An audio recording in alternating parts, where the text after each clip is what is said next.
Dark web आम शख्स की पहुंच से दूर इंटरनेट की वो काली दुनिया जहां पर तमाम खतरनाक धंधे होते हैं, जहां पर ह्यूमन ऑर्गन्स बेचे जाते हैं, वेपन्स की गैर कानूनी तिजारत होती है, औरतों बच्चों को बेचा जाता है और इनके साथ बेईमाना तरीके से SEX किया जाता है, जहां पर किसी को भी मारने की सुपारी दी जा सकती है, जहां पर तकरीबन दुनिया के हर शख्स का प्राइवेट डाटा फरोख्त के लिए मौजूद है।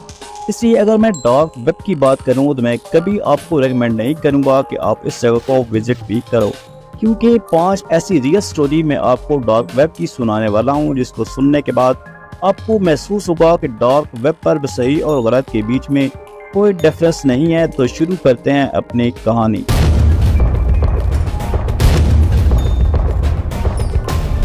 सबसे पहली स्टोरी मेरे हिसाब से बहुत स्कैरी है और इसका नाम माय नेम इज डेरियस है। ये स्टोरी हमें एक रेडिट के यूज़र के ज़रिए पता लगी, जिसका यूज़र नेम है द रियल एडी वाइटी। डार्क वेब को विजिट करने के लिए एक अलग ब्राउज़र चाहिए होता है, जिसका नाम है टोर ब्राउज़र, और वो आपकी आइडेंटिटी छुपा के रखता है। ये टोर वालों का कहना है कि किसी को नहीं पता लगता कि आप कहाँ से बात कर रहे हैं और कौन बात कर रहे हैं, जो कि झूठ है, क्योंकि जो हमारे स्टोरी का किरदार है डेरियस, उन्होंने VPN भी ऑन कर दिया था और इसके बाद उसने डार्क वेब एक्सेस करना शुरू किया। और जैसे ही उसने ब्राउज़र स्टार्ट की, वो देखता है कि वहाँ पर क्रेडिट कार्ड की इंफॉर्मेशन मिल रही है, ड्रग्स मिल रही हैं, वेपन मिल रहे हैं। ये सब देखने के बाद डेरियस को एक सडनली लिंक दिखती है सामने अपने, उसमें लिखा होता है what surprise, click on this link.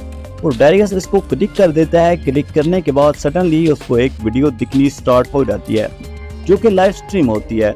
दिखता है कि पूरा अंधेरा कमरे में है, जहां सिर्फ एक चेयर होती है और इस लाइव स्ट्रीम के नीचे एक चैट बॉक्स होता है, जहां पर एडमन लिखता है लेट्स द गेम बिगिन।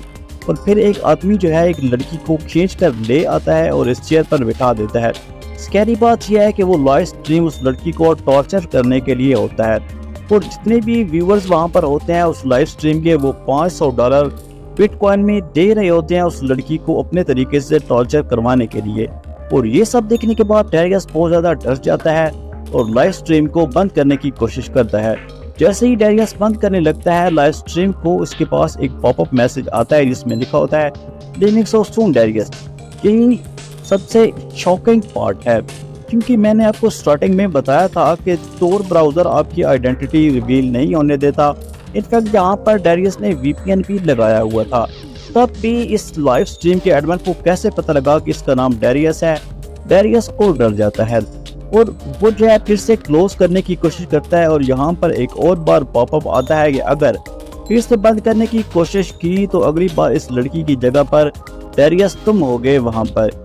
इतना ही नहीं, जो एडमिन था उस लाइव स्ट्रीम का, वो डेरियस का एड्रेस लिख देता है मैसेज में। और ये सब देखने के बाद डेरियस इतना डर जाता है कि वो पूरे ब्राउज़र को ही उड़ा देता है। इस सारे इंसिडेंट के कुछ दिन बाद डेरियस को पता चलता है कि उसका मोबाइल हैक हो चुका है और हैकर ने इसकी रियल टाइम लोकेशन और कई तस्वीरें इसकी कैमरे से ले ली हैं। कुछ दिन बाद डेरियस एक दिन अपने घर आता है और देखता है कि इसका गेट खुला हुआ होता है, और यहाँ से उसको आइडिया लग जाता है कि हैकर इसके घर तक पहुँच चुके हैं और वो ट्रैक कर लिया गया है। और इसके बाद डेरियस अपने कमरे में जाता है और इसको उधर एक नोट मिलता है जिसमें लिखा होता है what we wouldn't find you. और इन सब के बाद होश उड़ाने वाली बात यह है कि पिछले 4 साल से डेरियस का कुछ अता पता नहीं है, और उसने इस रेडिट पोस्ट को आज तक अपडेट नहीं किया, और कुछ नहीं पता कि डेरियस के साथ क्या हो रहा है, वो कहाँ पर है, जिंदा भी है या मर गया है। दोस्तों, दूसरी कहानी, इस कहानी का नाम है द मिसिंग गर्लफ्रेंड। ये स्टोरी भी हमें जो है रेडिट के एक यूज़र के ज़रिए पता लगी है, जिसका यूज़र नेम है iOS जेल ब्रेक गॉड। इस स्टोरी में 3 लोग इन्वॉल्व हैं। जो रेडिट यूज़र है वो एक एलेक्स और एक मार्क है। ये 3 दोस्त जाते हैं डार्क वेब पर। इनका बताना है कि ये लोग बोर फील कर रहे थे, इसलिए डार्क वेब पर चले गए और सडनली एक चैट बॉक्स को इन्होंने ज्वाइन कर लिया। और वहाँ पर इन 3 दोस्तों ने एक्सपीरियंस किया कि बहुत अलग अलग तरीके के लोग आ रहे हैं चैट करने के लिए। कोई गन्स बेच रहे हैं, कोई ड्रग्स बेच रहे हैं, लेकिन सिचुएशन ट्विस्ट होती है जब एक बंदे ने इनको मैसेज किया और पूछा हाउ आर यू। और ये बहुत अनयूजुअल है डार्क वेब की दुनिया में कि कोई तमीज से आपसे बात करे, आपसे हाल चाल पूछे। ये देखने के बाद रिप्लाई किया इन लोगों ने कि we are fine, how are you. इसकी रिप्लाई के बाद वो तीनों दोस्त एकदम डर जाते हैं, क्योंकि इसका रिप्लाई आता है I am fine have you seen Alice. और एलिस जो है मार्क की गर्लफ्रेंड का नाम होता है और इसमें डरावना पार्ट ये है कि यहाँ पर एलिस को पिछले 2 महीने से मार्क ने भी नहीं देखा था, वो गायब हो गई थी। सो इन तीनों दोस्तों ने स्ट्रेंजर से इस बात पर चैट करना शुरू की। उस चैट बॉक्स में इन्होंने पूछा कि एलिस कहाँ पर है, कैसी है। और फिर उस स्ट्रेंजर का रिप्लाई कुछ ऐसा आता है कि एलिस जो है एक बहुत अच्छी लड़की है और मैं ही उसको लेकर गया हूँ और मैं उसका ख्याल रख रहा हूँ। और ये सब सुनने के बाद मार्क को बहुत गुस्सा आता है और वो कहता है कि मुझे एलिस से मिलना है, वो कहाँ पर मिल सकती है। जिस पर स्ट्रेंजर रिप्लाई में एक एड्रेस देता है। और डरने की बात यह है कि उस स्ट्रेंजर ने साथ में ये भी लिखा होता है कि अगर वो तीनों दोस्त मिलने नहीं आए तो फिर एलिस को कोई भी दुनिया में नहीं देख सकेगा, कभी भी नहीं देख पाएगा। और सबसे सैड पार्ट तो ये है कि यहाँ पर अभी तक इस रेडिट यूजर ने इस स्टोरी को अपडेट नहीं किया। इसके बाद वो गए या फिर नहीं गए, अगर गए तो आगे क्या हुआ ये अभी तक किसी को नहीं पता। दोस्तों आपने अक्सर सुना है कि डार्क वेब पर ऐसी कुछ सर्विसेज अवेलेबल होती हैं कि अगर आप किसी को जान से मरवाना चाहो तो वो भी पॉसिबल है। हम इस चीज़ को ज़्यादातर मजाक में लेते हैं, बट अगली स्टोरी इससे रिलेटेड है, गौर से सुने। एक एजेंसी है यूरोपोल, उसने 2021 में इस एजेंसी ने एक इटालियन बंदे को अरेस्ट किया। एजेंसी के अकॉर्डिंग इस आदमी ने एक हिटमैन हायर करा था डार्क वेब से और इसको 10,000 यूरो बिटकॉइन के फॉर्म में दिए थे अपनी एक्स गर्लफ्रेंड को मारने के लिए। दोस्तों करंट सिचुएशन की बात करूँ तो हमेशा ये बात याद रखना, डार्क वेब पर जो लोग होते हैं उनको ढूंढना इम्पॉसिबल होता है। उस हिटमैन को अभी तक एजेंसी नहीं ढूंढ पाई, लेकिन इस सुपारी देने वाले आदमी को एजेंसी ने अरेस्ट कर लिया और इसके ऊपर चार्जेस भी लगे हुए हैं और वो जेल में बंद था। लिहाजा मैं आपको मना करूंगा कि कभी भी डार्क वेब या डीप वेब को विजिट नहीं कीजिएगा। दोस्तों चौथी स्टोरी है, टेक्निकल लोगों को इसके बारे में पता होना चाहिए। ये डार्क वेब की हिस्ट्री में एक बहुत बड़ी कहानी है और इसको बोला जाता है द सिल्क रोड। दोस्तों ये एक वेबसाइट अमेज़न की तर्ज पर बनाई हुई थी एक बंदे ने, लेकिन यहाँ पर सब कुछ इलीगल मिलता था, जो भी आप सोच सकते हो। चेक, क्रेडिट कार्ड की इंफॉर्मेशन, ड्रग्स, वेपन, सब कुछ यहाँ पर मिलता था। और इस वेबसाइट को बनाया था रोज विलियम एल्बर्ट ने। रोज ने इस वेबसाइट को कुछ इस तरह से डिजाइन किया था कि यहाँ पर कुछ भी खरीद सकते हैं, बस बिटकॉइन आपको देने हैं। और ये जो है सबसे बड़ी डिजिटल ब्लैक मार्केट, ये वेबसाइट इतनी ज्यादा बड़ी बन चुकी थी कि FBI की नजर पड़ी 2013 में और फिर FBI ने इसको शट डाउन किया और 2015 में रोज पकड़ा गया और उसको भी जेल में भेजा। रोज को उम्र कैद की सजा हुई थी और वो आज भी जेल में है। चीजें माइंड ब्लोइंग अब होंगी जब आपको नंबर पता लगेंगे, क्योंकि उस टाइम पे FBI ने बताया था कि 1,44,000 बिटकॉइन सीज हुए हैं, पकड़े गए हैं, जिनकी वैल्यू उस टाइम पे 250 करोड़ रुपए थी। और इनकी बिटकॉइन की वैल्यू जो आज के टाइम पर कन्वर्ट की जाए तो ये 24 खरब के आसपास जाती है।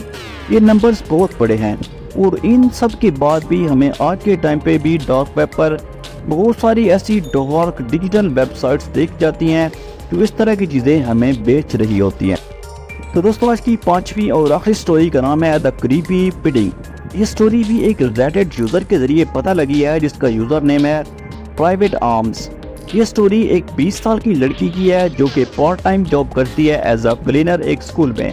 वो रेगुलरली जॉब कर रही थी, लेकिन एक दिन आता है जब वो देखती है कि क्लासरूम की लाइट ऑन है। जब वो अंदर जाके देखती है तो एक लैंप जला होता है और कंप्यूटर स्क्रीन में कुछ वेबसाइट खोली होती हैं जो बहुत अजीब सी दिखती हैं। ये सब देख के लड़की डर जाती है, लेकिन फिर वो लैंप ऑफ करके जाने लगती है कि इतने में एक आदमी आ जाता है। वो आदमी उस लड़की से पूछता है कि वो इधर क्या कर रही है। और जब उन दोनों में बात होती है तो पता लगता है कि वो आदमी स्कूल के अंदर एक टीचर है। तो जैसे ही लड़की जाने लगती है तो वो टीचर इस लड़की को रोक कर कहता है क्या वो इसकी हेल्प कर सकती है, क्योंकि वो एक पिटीशन बना रहा है जिससे वो कुछ एक्स्ट्रा फंड ला सकेगा क्लास के लिए। बस उस लड़की को हेल्प ही करनी थी कि अपनी इन्फॉर्मेशन देनी थी, उसको एक फॉर्म भरना था और इस टीचर की हेल्प हो जानी थी। उस लड़की ने हेल्प कर दी अपनी पर्सनल इन्फॉर्मेशन देकर। उस टाइम तो लड़की वहाँ से चली जाती है। बस इसमें अजीब बात यह है कि वो टीचर उस लड़की को एवरीडे देखने लगा और उसको एक बहुत अजीब सी स्माइल पास करने लगा। वो उसको अजीब तरीके से देखता था और इन सब चीज़ों से वो लड़की अनकंफर्टेबल होने लगी। ये सब रेगुलरली हो रहा था, लेकिन कुछ दिन बाद वो लड़की अपने फ्रेंड के साथ बाहर घूम रही होती है और इनमें से एक फ्रेंड इसको लड़की को बोलता है कि मुझे आपसे बहुत ज़रूरी बात करनी है, क्या आप एक सेकंड साइड में आ सकते हैं। फिर वो लड़का अपना लैपटॉप खोलता है और उसके अंदर डीप वेब खोला हुआ होता है और वो दिखाता है उस लड़की को कि तुम्हें किसी ने ऑप्शन पर डाल रखा है और तुम्हारी प्राइवेट इंफॉर्मेशन सारी अवेलेबल है यहाँ पर। और ये सब देखने के बाद वो लड़की बहुत ज़्यादा डर जाती है और एकदम से उसको याद आता है कि एक टीचर ने उसकी ऐसी सारी इंफॉर्मेशन ली थी, वो एग्जैक्ट चीज़ें यहाँ पर मौजूद है। लड़की ने फिर देर नहीं की, सीधा पुलिस के पास वो जाती है और पुलिस इन्वेस्टिगेशन करना शुरू कर देती है उस टीचर के ऊपर। पुलिस को उस टीचर की कंप्यूटर में बहुत अजीब वेबसाइट्स दिखती हैं और साथ में बहुत सारी लड़कियों का पर्सनल डेटा भी मिलता है। और इन्वेस्टिगेशन के बाद पुलिस को उस टीचर के घर पे कुछ अजीबोगरीब मशीन मिलती है, वुडन कॉन्ट्रैप्शन मिलता है और ये देखने के बाद आखिर में वो टीचर पकड़ा जाता है। और इसके चलते मैं आपको ये भी बताना चाहूँगा कि अपनी पर्सनल इंफॉर्मेशन किसी रैंडम वेबसाइट पर मत डाला करो, ना ही किसी स्ट्रेंजर को दिया करो। यहाँ पर डेटा की कीमत बहुत ज़्यादा है और आप ये ना समझें कि आप एक आम इंसान हैं, इसलिए इन्फॉर्मेशन लीक होने से आपका कुछ नहीं बिगड़ेगा। असल में वो इस इन्फॉर्मेशन के ज़रिए आपके मोबाइल में घुसते हैं और आपके मोबाइल की कैमरे के ज़रिए आपके घर में घुसते हैं। तो दोस्तों आज तक की वीडियो में इतना ही। अगर वीडियो उम्मीद है आपको पसंद आई होगी तो इस वीडियो को शेयर करें, कमेंट्स करें, लाइक करना ना भूलें। आज की वीडियो में इतना ही, मिलते हैं अगली वीडियो में, तब तक के लिए अल्लाह हाफिज़। कुछ दिन बाद